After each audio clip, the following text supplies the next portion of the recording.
Salve, salve, alunos! Chegamos para mais uma aula de História de Rondônia.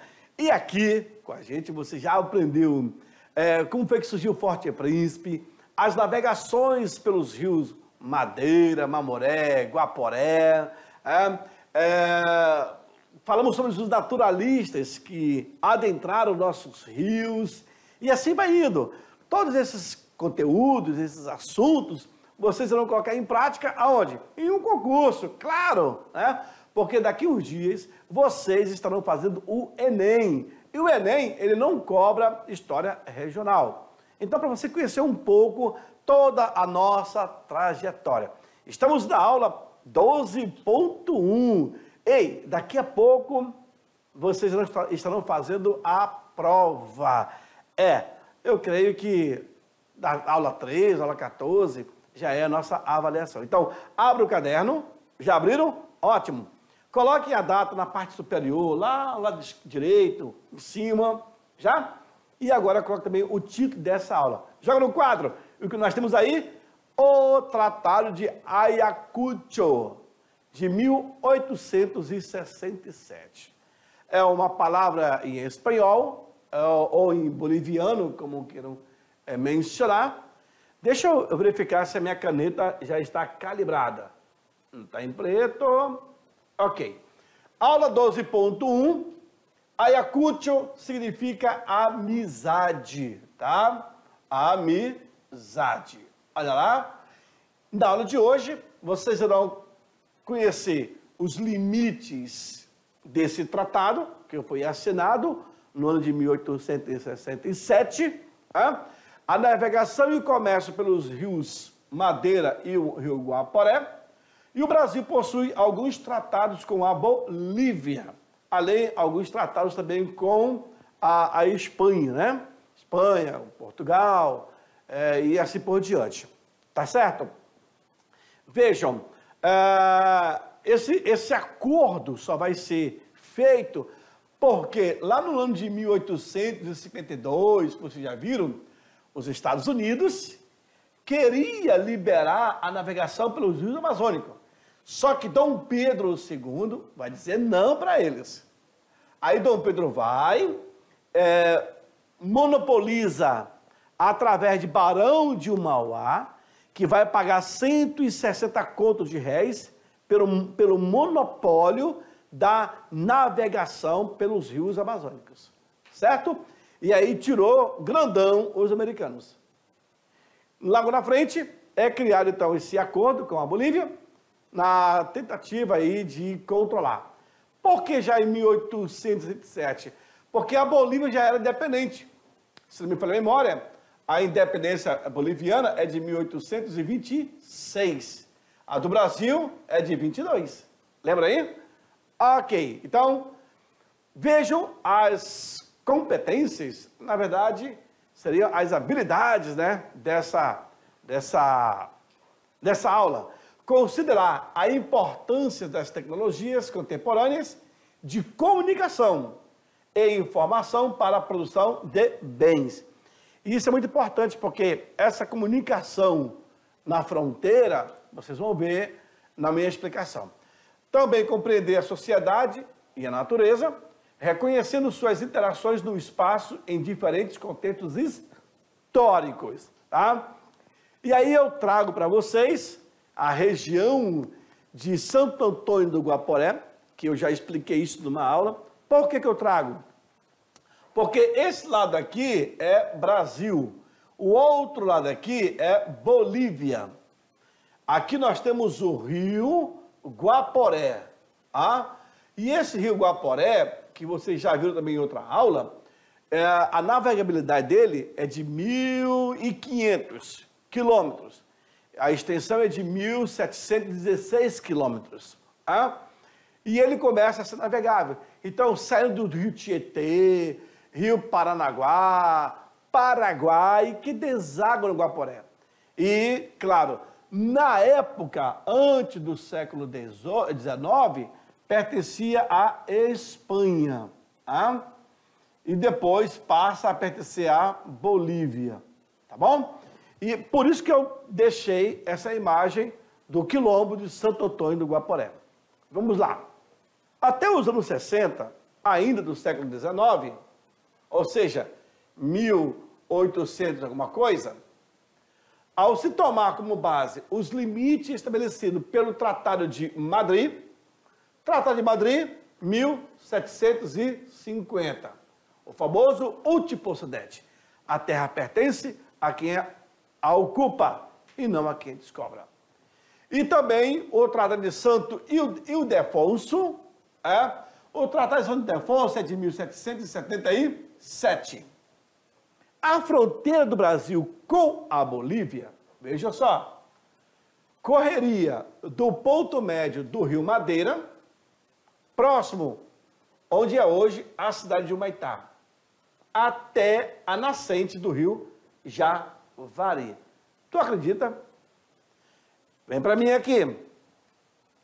A fronteira da Bolívia com o Brasil seria de Humaitá até o Rio Javari. Todo o lado esquerdo do rio pertenceria à Bolívia. Todo o lado direito da Bolívia pertenceria ao Brasil. Humaitá se encontra no lado esquerdo, então era boliviano. Era território boliviano. Do Rio Javari até Humaitá, todo o lado esquerdo era Bolívia. Isso até metade do século XIX. Somente com o Tratado de Ayacucho é que isso vai mudar. Por isso, olha, nós estamos em 1867, que é o Tratado de Ayacucho. A construção da madeira mamoré vai começar em 1872, com a empresa Public Works, que vai chegar aqui em Santo Antônio. E aí, o primeiro material para a construção da ferrovia foi desembarcado aonde? Tem noção? Um pouco acima de Humaitá, na região ali do Mirari, Mirari ou Maici? Mirari, um pouco acima de Humaitá. E tanto é que temos vários produtos, material da ferrovia naquela região. Talvez a primeira embarcação errou e deixou ali, mas depois vieram até Santo Antônio e aqui descarregou todos os outros produtos. Mas foi ali. Agora, por quê? Dá para entender, porque a região de Humaitá até o Javari, todos pertencentes à Bolívia. Professor, então quer dizer que do outro lado aqui do Rio Madeira, lá na comunidade de São Sebastião, comunidade da Maravilha, era a Bolívia? Sim, do outro lado do Rio Madeira era a Bolívia. O Acre, tudo é Bolívia. Só, nós temos aí a chegada dos nordestinos para os seringais, isso no final do século XIX, e esses nordestinos vão começar a adentrar o território do Acre, que era muito longe dos grandes centros da Bolívia. Aí foi quando o Brasil negociou essas terras acreanas, comprando esse território, porque era uma área muito rica em goma elástica, em seringueira. Somente a partir de 1903, o Tratado de Petrópolis. Então, é uma sequência de fatos, um atrás do outro. Para você compreender, antes disso, ainda tinha essa confusão da navegação pelos rios amazônicos. Tá certo? Continua no quadro, então, vamos lá. Vejam, descendo o Rio Madeira até o Humaitá, todo o lado esquerdo pertencia à Bolívia, e incluiria parte do Amazonas e de todo o atual estado do Acre, sem sombra de dúvida. Tanto é que vocês observem aqui o mapa do Rio Madeira. Olha a fronteira aí. Toda essa área aqui pertenceria à Espanha, pertenceria à Bolívia. O Acre, ao Rio Purus, tem o Peru, né? O território peruano. Olha o Rio Juruá, o Rio Purus está aqui, Rio Branco está aqui, isso vai aqui, Cusco também aqui, Então, toda Guaporé, essa extensão aqui, é o que vai ser a linha de fronteira entre o Brasil e a Bolívia. Tá bom?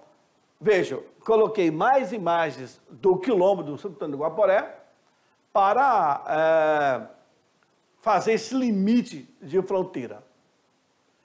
Por essa época, ainda não havia sido descoberto a nascente do rio Javari, não se sabendo onde devia situar-se a linha de fronteira.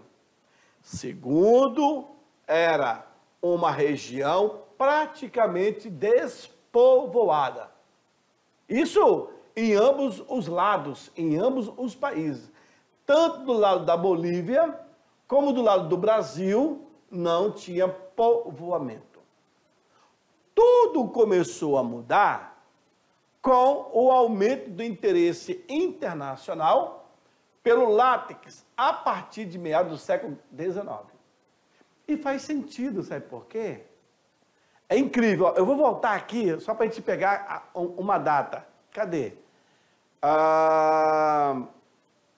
Ainda não. Logo no início ele estava falando sobre o 1800. Mas eu vou deixar aqui para vocês. Olha aqui. Pronto, aqui, está chegando. Avançando. No ano de 1867, foi assinado o Tratado de Amizades e Limites, Navegação e Comércio, Extradição entre a Bolívia e o Brasil. Foi celebrado esse acordo, conhecido também como o Tratado de Ayacucho e como o Tratado de Munhoz Neto, que é o sobrenome dos ministros representantes dos dois países. O Mariano Donato Munhoz, ministro do Exterior da Bolívia, e Felipe Lopes Neto, enviado extraordinário e ministro plenipotenciário do Brasil. Aí eu te chamo a atenção.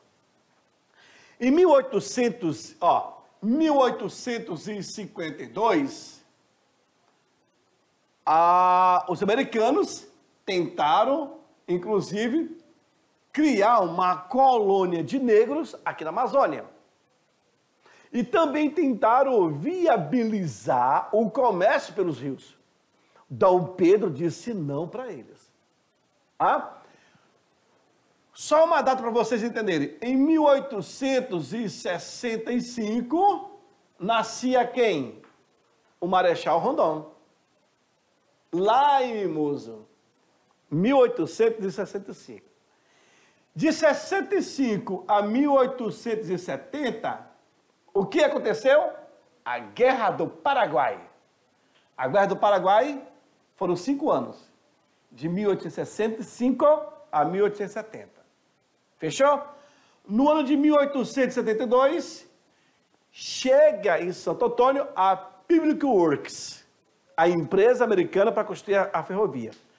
Só que em 67, aqui 1867, é celebrado o Tratado de Ayacucho, entre o Brasil e a Bolívia, para dar condições aos limites de navegação, de comércio, extradição e também de amizade entre essas duas nações. Então, eu coloquei para vocês aqui uma sequência de anos, de datas, para vocês.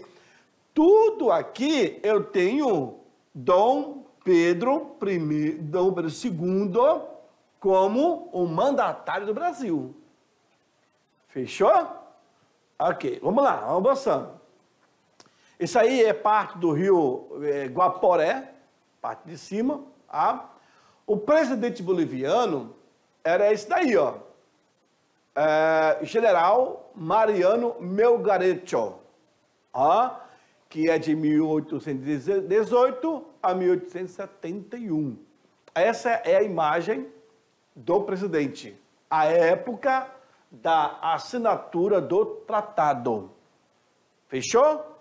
Bom, olha lá. Os nossos rios, eles têm esse problema, que são as quedas d'água, são os obstáculos, ficando impossível de você transpor esses desafios. E você vai ter grande, médio e baixa complexidade para poder ultrapassar esses rios. Isso aí é uma corredeira, por exemplo, com muitas pedras. Aí você tem que desembarcar a população, tirar toda a produção, ir por terra. Então era um trabalho ciclópico mesmo. Hein? A região do Alto Madeira, quando se fala Alto Madeira, já é a região de Porto Velho, porque a parte alta é aqui em cima, a parte baixa é para o Humaitá. A região do Alto Madeira, apesar de ser naquela época povoada predominantemente por bolivianos, que se dedicava à exploração da goma elástica, passou por força do Tratado de Ayacucho a pertencer ao Brasil. Viu aí? Ó, e um detalhe, hein? No ano de aqui, o Ayacucho, em 1869, o comendador José Francisco Monteiro, ele vai chegar na região de Humaitá. E vindo lá do Maranhão, vai se estabelecer em Humaitá e acaba que no dia 5 de maio de 1889, ele vai, na verdade, a prefeitura é criada nesse período de 89. Em 69, ele funda a região de Humaitá. Vai chegar lá em 65, 1865. Mas aí cria a prelazia do Beém, viu? Então, datas associadas. É por isso que essa região, ela preocupa o governo de Dom Pedro II.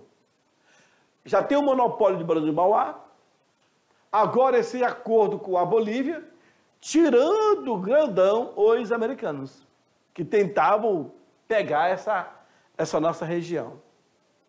Mais importante que o território, a Bolívia, ela vai perder um porto fluvial, após as cachoeiras que permitia o acesso sem obstáculo, permitia o acesso sem obstáculo ao Atlântico, pois a Bolívia acabou renunciando de participar da margem esquerda do Rio Madeira, quando permitiu a linha de fronteira passasse, situasse em Vila Bela da Santíssima Trindade.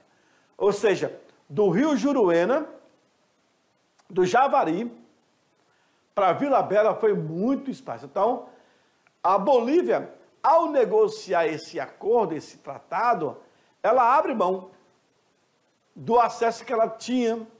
Ou seja, era muitos obstáculos. Então, vamos deixar, vamos pegar de um canto, de uma margem a outra, pronto. Então, Vila Bela passa a fazer parte do Brasil, que era justamente a fronteira que dava ouro para o Brasil. Lembra? Nós já falamos sobre a criação de Vila Bela aqui na aula. Olha aí, os nossos portos, claro que essa parte baixa, navegável, daria para, de fato, ser criado alguns portos, certo? Agora, uma coisa que chama atenção é que na celebração do Tratado de Ayacucho, os 30 artigos que está no tratado, apenas declara paz entre as duas nações, entre o Brasil e a Bolívia. 5 artigos tratam de limites. Qual a área que pertence à Bolívia, qual a área que pertence ao Brasil, o que pode ser usado para o Brasil e para a Bolívia. 8 tratados acabam falando sobre a extradição. Olha só a preocupação dele. Então, se for preso em território brasileiro pode ser extraditado para a Bolívia. E vice-versa. Assim acontecia. 18 artigos vai falar exclusivamente sobre o comércio e da navegação. Por isso que o objetivo desse acordo era justamente a navegação pelos rios. Por quê? Vem para mim. Eu já passei para vocês isso aqui em uma outra aula, quando eu disse que os bolivianos, nossos hermanos bolivianos, desciam da região do Beni, vindo de Cochabamba, Sucre e La Paz, traziam os seus produtos, descendo pelos rios Beni, Madre de Dios, Mamoré, desaguavam no Madeira e pegavam o Rio Amazonas para poder vender os seus produtos lá no Porto de Serpa, em Itacoatiara, que ia para a Europa. E de lá, eles traziam produtos industrializados, fazendo o caminho inverso. Tapajós, Amazonas, Madeira, Mamoré, e entravam nos rios andinos. Mas aí, muitos deles acabavam também vindo da região do Beni, no Mamoré, Madeira, e daqui pegavam embarcações a vapores para ir para Itacoatiara. Então, assim, era desperdicioso, era muito tempo. E teve relatos aí que 70 canoas desciam, cheias de mercadorias. Como também, depois de 70, já aumentaram para 98 canoas. Eu tenho certeza que teve caso, mais de 100 canoas vieram lotadas de produtos para pegar até Belém. E também traziam. Agora sim, tinha que ter mantimentos para esse povo, né? Colocou uma canoa de 3, 4, sei lá o tamanho das canoas, batelões. Era um exército de trabalhadores, tanto para descer. E quando se morria na viagem, aí se enterrava e seguia, né? Dependendo do frio que o cara enfrentava na região andina, nossa, e aí, água dente, cachaça, né? E farinha, e matava pato do mato, matava caça e comia, etc. Cara, eu li um livro de um engenheiro da ferrovia, no ano de 1873, ele vai tentar ir para São Paulo, contornando aqui os rios. E olha, o relatório é fantástico, tá bom? Trazendo toda essa matéria, essa vivência do final do século XIX, tá bom? Joga no quadro, continuamos aí. Por isso que a ideia principal do Tratado de Ayacucho é esse clima de amizade, navegação e também de fazer comércio. Apenas um é que declara paz entre essas duas potências, Brasil e Bolívia. Tá certo? Esses 16 artigos, eles procuraram evidenciar, claro, os temores e os cuidados dos dois governos, com relação à liberdade de navegação pelos rios amazônicos, Madeira principalmente. Então, podia sim entrar pelos rios navios com a bandeira boliviana e navios com a bandeira brasileira. Professor, e se fosse um país de outra bandeira? Por exemplo, um país, uma embarcação com bandeira holandesa, francesa, inglesa, americana. Bom, se tivesse na margem do Brasil, do lado do Brasil, ela seria apreendida. Se estivesse na margem boliviana, também deveria ser apreendida. Ah? Então, muitas vezes, também essas embarcações, elas burlavam a fiscalização. Como, professor? Poderia ser uma embarcação americana, mas colocava a bandeira boliviana, ou então brasileira. Mas era preciso conferir a tripulação. Teve problema? Teve algum relato de problema? Sim, tivemos. E essa embarcação teve que ser apreendida e respondida por isso.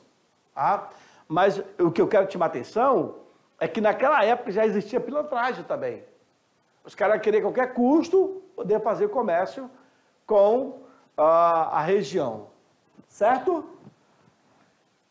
No sexto e no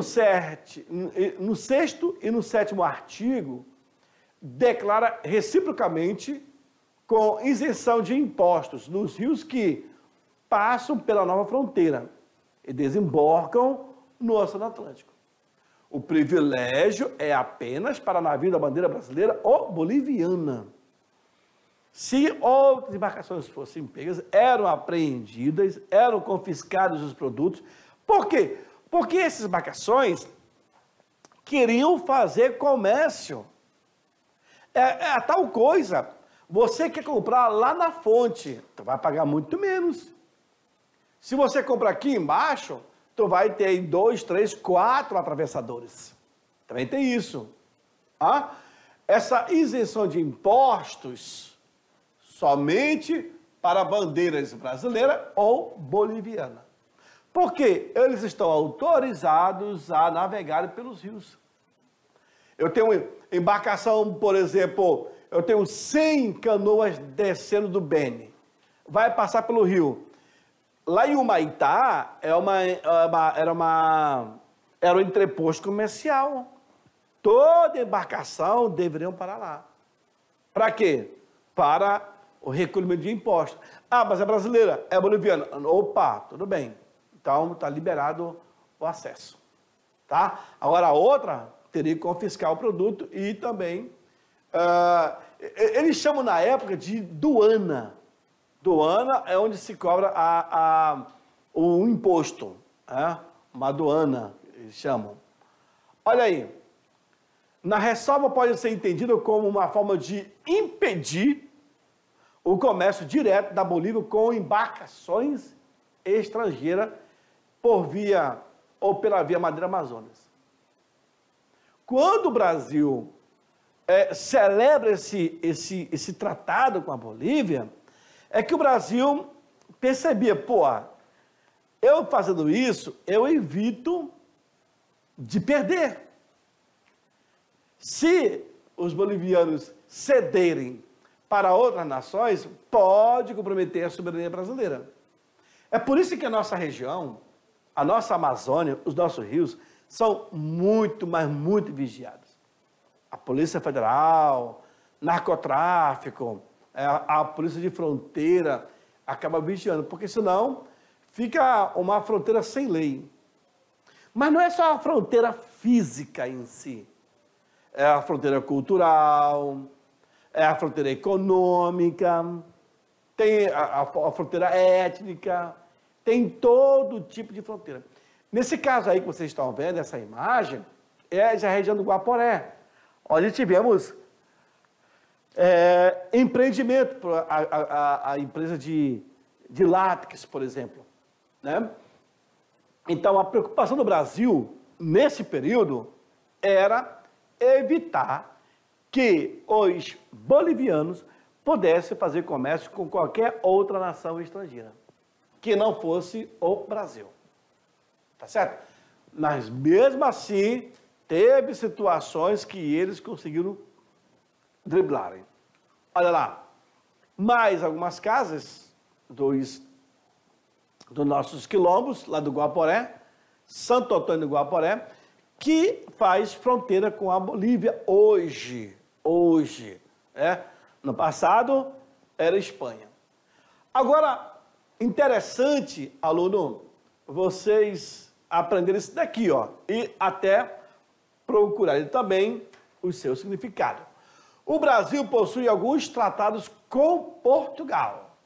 Então, a partir do momento que o Brasil se torna independente em 1822, de lá para cá também se cria alguns tratados, tanto com Portugal como com a Bolívia. Então, veja, em 1681 é o Tratado de Lisboa.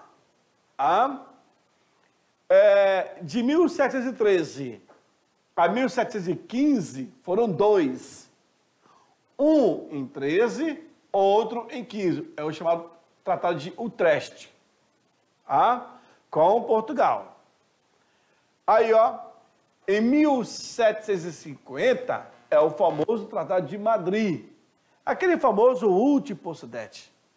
A terra pertence a quem a ocupa e não a quem a descobre. Esse daqui vai ser o Tratado dos Tratados, tá? Esse aqui vai ser o doido da baladeira. Pois é. Em 1761 é criado o Tratado de El Pardo. E Santo Ildefonso, 1777. Em 1801, o Tratado de Badajoz. Procure depois o significado de cada tratado. Vocês vão ver aí que se trata de fronteiras. Fronteiras do Brasil, com a região que passava ali, por exemplo, Utrecht e Santo Ildefonso, se trata ali de Santa Catarina, aquela região que é a fronteira de Portugal com a Espanha. Mas o de Madrid, na época que estava no governo, era Dom José I, tá? Dom José I. E quem vai criar esse tratado, na verdade, é na época do Marquês de Pombal. Esse aqui é o grande ministro português, que vai fazer a maior revolução nessa área aqui, tá? Bom, seguimos esses acordos, esses tratados, temos mais aqui, ó. O Brasil vai possuir alguns tratados com a Bolívia. O primeiro é o de Ayacucho, que é o de amizade, o de navegação, o de comércio e de extradição. Esse acordo é estabelecer a navegação pelos rios amazônicos, para tirar de cena os americanos. Tá bom? E é com esse tratado que o Brasil vai ter a maior parte do território, inclusive o do Acre. Mas o do Acre, ele vai se estabelecer com o Tratado de Petrópolis. Os seringueiros que aqui chegavam, adentraram aquela região, o Acre, muito rica em goma elástica, o Brasil teve que assinar um acordo, então, com a Bolívia, o chamado Tratado de Petrópolis. Por quê? Foi assinado na cidade de Petrópolis, que fica município do Rio de Janeiro, em 1903. Em contrapartida, o Brasil, então, ganha a região do Acre, mas, em contrapartida, o Brasil terá que criar uma estrada de ferro para poder trazer os produtos vindo da Bolívia para o Atlântico. Então, para passar pelos trechos encachoeirados. O Brasil pagou, sim, a região do Acre. Inclusive, como presente, deu uma mula para o presidente da época. Aí falava que o Brasil não comprou. Comprou sim, senhores. Tem documentos que afirmam que foi comprado esse território do Acre. Mas isso, claro, vocês vão aprender pesquisando e, claro, é isso aí. Mas daqui a pouco eu volto para aquela revisão de 5 minutos. É rapidinho, é muito rápido. Tchau, tchau.